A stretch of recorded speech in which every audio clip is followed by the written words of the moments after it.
Will this 19th edition be any different? For more, I'm joined in the studio by our Foreign Affairs editor, Philip Turle. 19th round of talks, that itself is an extraordinary figure, Philip. So what hope is there that, we can expect with this peace process? Well, I think the figure itself says a lot in what we can expect.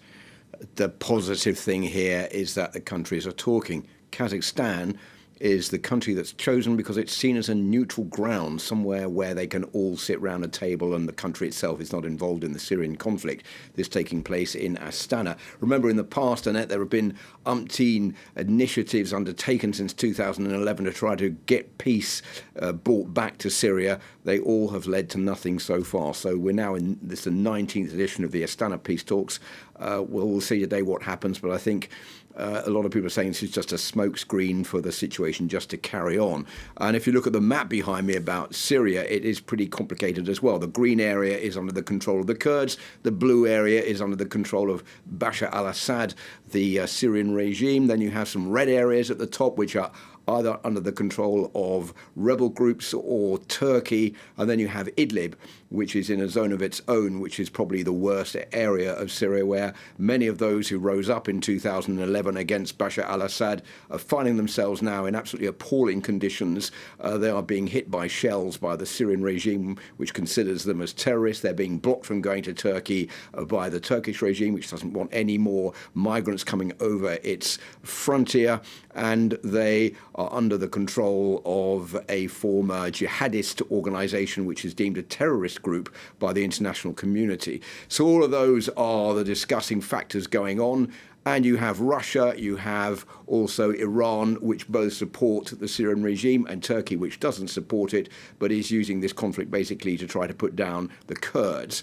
So here's the Astana peace process. And as you were saying before, episode 19 is the one taking place right now for the next 2 days. I really don't think that much of this is going to change.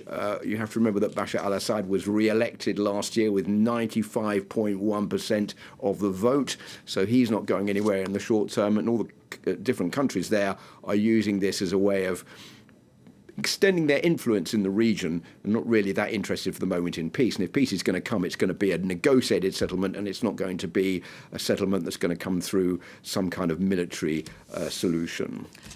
Given what you've just told me, and given the fact that, as you say, it's the 19th time these people have sat down and talk, is there anything at all that may emerge, especially keeping in mind that people in Syria have been suffering since 2011? Well, there is a plan. I mean, it's not as if they're just getting around the table and arguing. There is a plan. They want to impose or bring in a UN resolution, which is 2254, which was adopted in 2015, for a roadmap for peace, for a political settlement, for elections within 18 months. But if you look at these figures here, there's a long way to go. Nearly 500,000 people are reported to have been killed since the start of the Syrian uprising back in 2011. That's according to the Syrian Observatory of Human Rights. 12 million suffering from food shortages, 7 million internally displaced, and nearly another 7 million who fled to Lebanon, Jordan, and Turkey.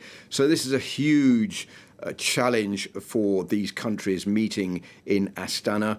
Episode 19, I think episode 20 probably pretty much on the cards for next year. Will there be any progress today? I don't want to be too pessimistic, Annette, but I'm not sure there will be. Philip Turle, thank you so much.